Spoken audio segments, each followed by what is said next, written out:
mampu beriman kepada Allah dalam gereja Katolik itu pertama-tama karena karunia dari Allah. Allah yang memanggil, memberikan karunia kepada kita sehingga kita percaya dan dibaptis. Ya. Maka kita juga berusaha supaya menjaga iman kita itu tetap kokoh, tetap teguh, tetap kuat. Ya. Salah satu caranya yaitu ketika kita ikut misa pagi ini, minggu ini, itu salah satu cara kita menjaga iman. Ada juga anak-anak kecil yang ikut bina iman di hari Minggu. Mereka oleh orang tuanya juga berusaha dijaga imannya. Saya lihat tadi masih kecil-kecil, mungkin mereka belum paham ya, iman itu apa. Ya, mereka nyanyi-nyanyi, doa bareng teman-temannya. Mungkin belum tahu tentang konsep iman. Tetapi saya percaya ada memori yang akan mereka ingat, yang tertanam dalam diri mereka. Moga-moga ketika remaja dewasa itu juga menjadi ingatan yang baik dalam diri anak-anak ini. Lalu proses untuk terus beriman, orang tua kiranya juga berusaha menjaga iman anak dengan ketika remaja, bina iman remaja. Atau kemudian misinar ini berusaha menjaga iman. Setelah misinar lebih gede lagi, orang muda Katolik dan seterusnya. Itu tahapan-tahapan untuk membina iman anak supaya terjaga, supaya tetap kokoh dan teguh. Kalau pengalaman saya pribadi dan keluarga, membina iman orang tua saya itu dengan cara yang biasa ya, sederhana. Tidak bertahap seperti Anda yang mungkin mengikutkan anak ke bina iman, misinar dan seterusnya, enggak.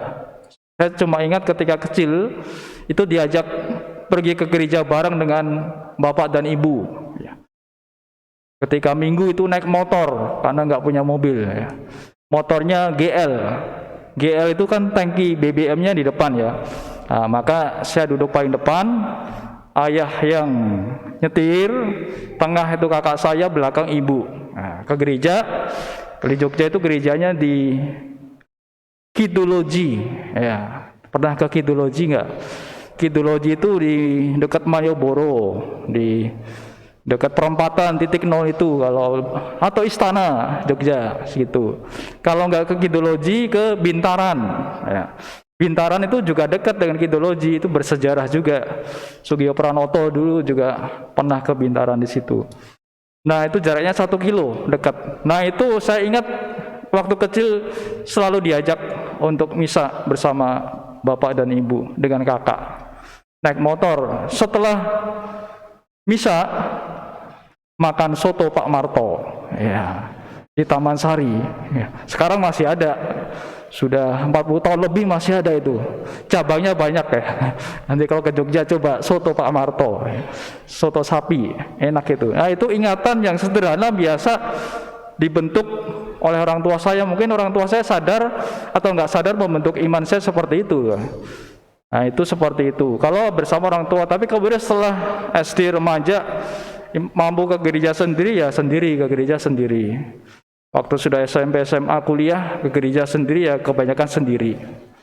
Nah itu lebih banyak pribadi kalau saya dalam beriman itu. Nah saudara-saudari, Anda dan keluarga dapat membentuk iman anak Anda dengan segala macam cara. Yang penting perlu terus diusahakan. Lalu kemudian kalau kita bertanya, iman itu apa sih sebenarnya? Kita kan sering mengatakan iman. Iman itu apa? Iman itu kalau dalam konsep gereja Katolik, dalam ajaran gereja Katolik adalah penyerahan total kepada Allah yang menyatakan diri. Artinya gimana? Artinya bahwa ketika Allah menyatakan diri, contohnya melalui Kristus, Allah menghadirkan Kristus, lalu orang itu percaya kepada Kristus dan itu sukarela, merdeka, bebas, ya, nggak ada yang maksa. Itulah iman.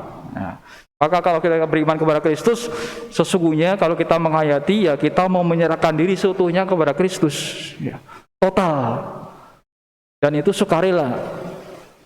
Nah, bentuk totalitas iman kepada Kristus tadi dalam Injil disampaikan mungkin susah dilaksanakan ya. Dikatakan, jualah segala harta milikmu dan berikanlah kepada sesamamu yang membutuhkan. Ya, seperti itu kira-kira. Gak gampang kan diminta untuk menjual harta milik lalu membagikan kepada sesama yang membutuhkan. Tetapi rasanya itulah bentuk totalitas dari iman. Bentuk totalitas dari iman juga dapat kita lihat dari Abraham, dari surat kepada orang Ibrani tadi kita dengar.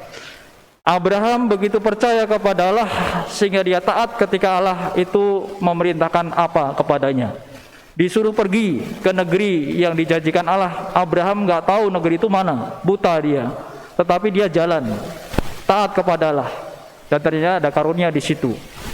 Ujian yang paling berat yang dialami Abraham adalah menyerahkan anaknya Ishak untuk dikorbankan. Itu berat sekali pasti Abraham. Tetapi dia mau mempersembahkan Ishak anaknya kepada Allah.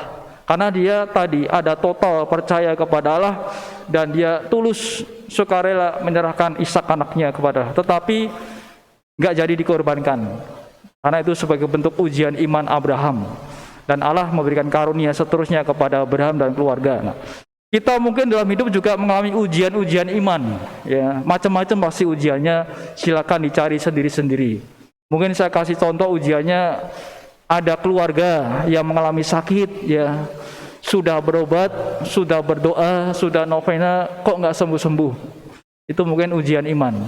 Ini kemana nih Tuhan? Saya sudah berdoa, novena, rosario, macam-macam, sudah berobat ke sana sini, tapi kok nggak sembuh-sembuh keluarga.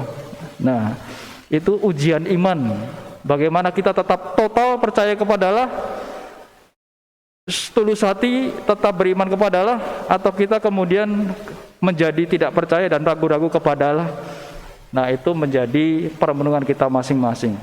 Maka saudara-saudari, anak-anak sekalian, melalui sabda yang kita dengar dan renungkan pada minggu ini, moga-moga kita juga diingatkan untuk mampu terus beriman secara teguh kepada Allah.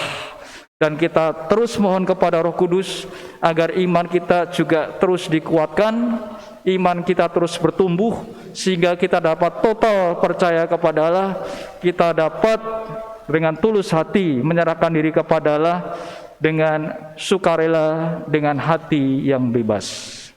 Semoga karunia Allah memampukan kita untuk beriman kepadanya. Kemuliaan kepada